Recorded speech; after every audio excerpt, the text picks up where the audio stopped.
In this North London restaurant, the soundtrack is a tense State of Origin final, 16,000 kilometres away. Queensland 20, New South Wales 14. A taste of home for Alexis Noble, who's trying to run a restaurant in the midst of a raging pandemic. My dream was always to actually have a restaurant in Sydney and Cronulla and in London and live between the two. And, I just don't see how that's ever going to be a possibility. After years of work, her neighbourhood restaurant was finally thriving. Then, in March, everything changed. They announced the lockdown. I was very shocked that happened. And it was probably one of the worst days of my life. For months, her establishment was closed. And now, with winter bearing down, she's had to close it again.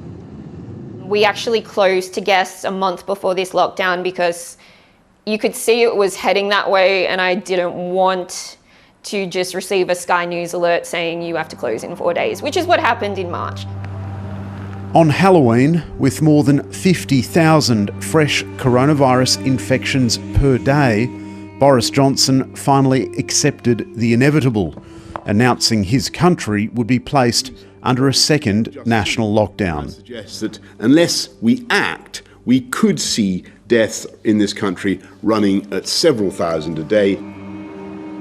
From only a handful of cases in summer, the virus had roared back to life. They've made the mistake once. They've repeated again over the summer. The same kind of delays, the same not learning the lessons. Little short of a catastrophe, I'd have to say. One of the government's own scientific advisors, Professor Susan Mickey, says the government failed to prepare the country for the winter ahead. There was a priority for getting the economy going. So people were encouraged to use travel corridors to go abroad for summer holidays. They were encouraged to go back to work and to eat sandwiches at lunch in the middle of cities to try and get the sandwich shops open. For 9 months now, Britons have been trying to navigate a barrage of confused messages from the very top. Instead of saying stay at home, they said stay alert. And things like control the virus, these sort of meaningless phrases. We cannot ask people to follow rules which patently make no sense. And that's because Boris Johnson's Conservative Party has been riven by the crisis. It's not a circuit breaker, it's a business breaker. There's all kinds of ways of taking people's freedom away from them and justifying doing that for their benefit. Well, that's not what a free society is about. Andrew Rosendell is one of 34 Tory MPs who voted against the second lockdown. We need to keep Britain moving, keep Britain working. Closing everything down in the way that we're doing will have long-term effects which will also be devastating for our country. It's in this context that Boris Johnson's second lockdown has taken on a very different flavour to the first. Schools and universities remain open, and there are far more people out on the streets. It's not very clear what is an essential item versus non-essential items, so people are just opened either way. I think the general feeling that we've got from the government is, guys, it's up to you to go with your own common sense, and we have. And the truth of the matter is, I hate to say it, and I'm very proud to be British, but I don't think the government know what they're doing. That's the truth.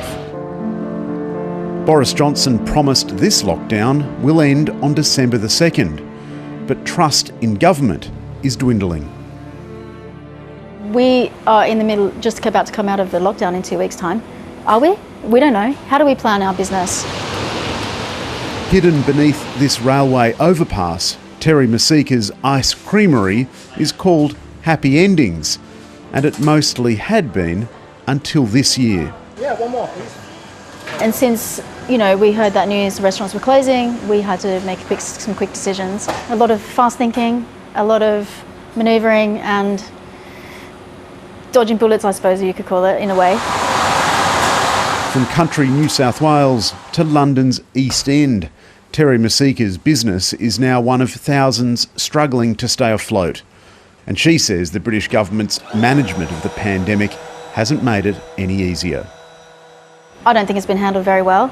I think it's really confusing. I don't think there's clear guidance. The virus has already been inscribed in the death certificates of almost 70,000 people in Britain, and case numbers are still in the tens of thousands per day. Some hospitals are now beginning to be really fearful that they may be overwhelmed. They are getting to the limit of their capacity. That's a scary situation to be in, both for those people running hospitals, but also for the population around it. There are rumours the lockdown will have to continue right through the winter. But, as has been the way all year, uncertainty and confusion reigns. I hope on the 2nd of December we leave lockdown and hope we never go back to it. I have no idea what's going to happen. I think we can all speculate. Okay, are we going to stay in lockdown? Are we going to go out of lockdown? What are we going to do?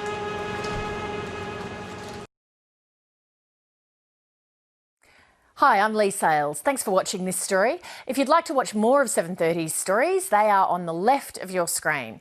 And tap on the button below to subscribe and get the latest from ABC News.